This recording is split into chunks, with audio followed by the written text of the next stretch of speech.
గురూజీ గూడూరు నుంచి గురుస్వామి కాలర్ లైన్లో ఉన్నారు, వారితో మాట్లాడదాం. హలో హలో నమస్కారం మేడం. నమస్కారం అండి, మీ పేరు? నా పేరు సంధ్య, మా హస్బెండ్ పేరు గురుస్వామి.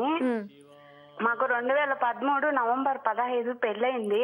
సరే సంధ్య గారు, ఎవరి గురించి తెలుసుకోవాలనుకుంటున్నారు? మా భార్యాభర్తల గురించి. మాకు సంతానం లేదు. సంతానము మీ హస్బెండ్ పేరు మీద తెలుసుకుందాం అనుకుంటున్నారా? ఇద్దరము, మా ఇద్దరి పేరు మీద తెలుసుకుందాం అనుకుంటున్నాను. ఎవరో ఒకరి పేరు మీద తెలుసుకోవచ్చండి? మా హస్బెండ్ పేరు మీద తెలుసుకుంటాను. సరేనండి, నక్షత్రం చెప్పండి. నక్షత్రము తెలీదు మేడం, తనకి టైం తెలీదు. 1985 సెప్టెంబర్ 2వ తేదీ అర్లీ మార్నింగ్ పుట్టాడు. సెప్టెంబర్ 3 అని అంటారు మేడం. సెప్టెంబర్ 2వ తేదీ అంటే అర్ధరాత్రి జన్మించారు. 1985 సెప్టెంబర్ 2. సుమారు ఎంత సమయమో గుర్తుందా? అంటే మార్నింగ్ 3 నుంచి 4 లోపల ఉంటుంది అంటున్నారు మేడం. సరేనండి, మాట్లాడాను గురూజీతో. నమస్కారం అండి. నమస్కారం గురూజీ గారు. గురూజీ మీ పాదాలకు శతకోటి వందనాలు. గురూజీ నాకు మొన్నే మీరు ఈ మధ్య 10 రోజుల ముందు నాకు కల్లో వచ్చారు గురూజీ గారు. మంచి తల్లి. అదే గురూజీ గారు, మాకు 2013 నవంబర్ 15 పెళ్ళయింది. మా వారు 1985 సెప్టెంబర్ 2. టైమింగ్ తెలియదు స్వామీజీ, 12 పైన అర్లీ. స్వామి చెప్పమ్మా. స్వామి నా పేరు గురుస్వామి. స్వామి సెప్టెంబర్ 3, 1985 రేవతి నక్షత్రం. రేవతి నక్షత్రం మీనరాశి, నాకు అర్థమైందిలేండి. రేవతి నక్షత్రం మీనరాశిలో జన్మించారు. 3:30 జన్మించాను స్వామి. రేవతి నక్షత్రం మీనరాశి సింహ లగ్నంలో జన్మించారు.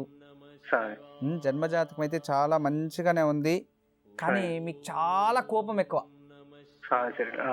కరెక్టా లేదా? కరెక్టే స్వామి. కోపం తగ్గించుకోండి జీవితంలో. అది ఒకటే మీలో నెగిటివ్, వేరే ఇంకేం లేదు. మీకు దేవుడు అన్నీ ఇస్తాడు, ఏమి భయపడకండి.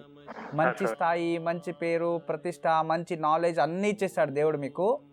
కానీ వీటిలో కోపం ఇచ్చేసాడు. ఈ కోపం వల్ల అందరితో చెడ్డోళ్ళు అయిపోతారు మీరు. దాని నుంచి ఆ కోపం మీరు అయినంత వరకు కోపంని మీరు కంట్రోల్ చేసుకోవాలి. ఇక పంచమ స్థానాధిపతి చూడండి, రమల శాస్త్రంలో పంచమ స్థానం సంతానం గురించి ప్రశ్న వచ్చినట్టుంది. ఈ ఒక పంచమ స్థానాధిపతి గురువే మీకు, అంటే వంశవృద్ధి మీ జాతకంలో ఉంది, ప్రాబ్లం లేదు. కానీ ఇక్కడ జాతకం ఏం చెప్తుందంటే సర్పదోషం గురించి చూపిస్తుంది. అందువలన భార్యాభర్తలు ఇద్దరు కలిసి 16 మంగళవారాలు సుబ్రహ్మణ్య స్వామి దేవాలయంలో పాలాభిషేకం చేయిస్తూ 48 రోజులు ప్రతిరోజు ఉదయాన్నే నాగదేవతలకి శిలలకు పాలు పోసి ఈ రావి చెట్టు వేప చెట్టు ప్రదక్షిణ చేసుకొని ఇంటికి వస్తే ఖచ్చితంగా ఇది చేసిన 3 మాసాల్లోనే మీకు యోగం లభిస్తుంది, సంతాన యోగం అని చెప్తుంది. చిన్న పరిహారమే, చక్కగా చేసుకోండి, జీవితాంతం హ్యాపీగా ఉంటారు, భయపడడం అవసరం లేదు. మీ జన్మజాతకం చాలా రాజయోగంలో జన్మించారు, కానీ కోపం మాత్రం తగ్గించుకోండి. ఎప్పుడు మా ఆశీస్సులు ఉంటాయి.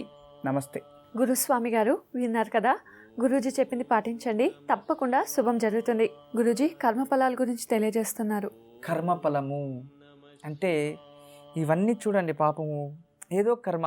ఇప్పుడు చూడండి, మన వీళ్ళని ఎగ్జాంపుల్ తీసుకున్నాం అంటే వాళ్ళు ఎక్కడో ఏదో అయిపోయింది. ఆ ఒక కర్మ అనేది లోపల ఉండే దానివల్ల వాళ్ళు తెలియకుండా ఆ కర్మ మనం వెంటాడుతూ ప్రశాంతత లేకుండా చేసింది.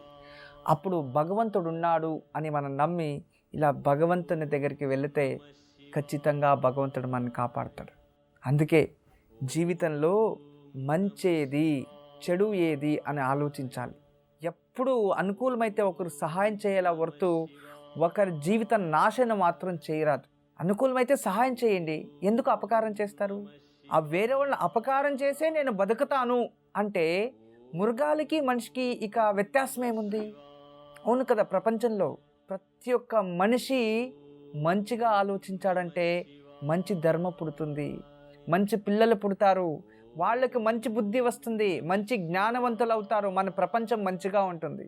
పాపాత్ములు ఎక్కువ జన్మించి రాక్షసత్వం ఎక్కువ పెంచుకొని ఒకరినొకరు ద్వేషం పెంచుకొని జీవితంలో ద్వేష అసూయ పిచ్చి పట్టి జనాలు ఇలా అయిపోతున్నారు. అవన్నీ వద్దు. ఆధ్యాత్మిక జీవితం, భగవంతుడు, మన కర్తవ్యం, ఇలా ఆలోచించండి. జీవితం ఎంత ప్రశాంతంగా ఉంటుందో మీరే చూడండి.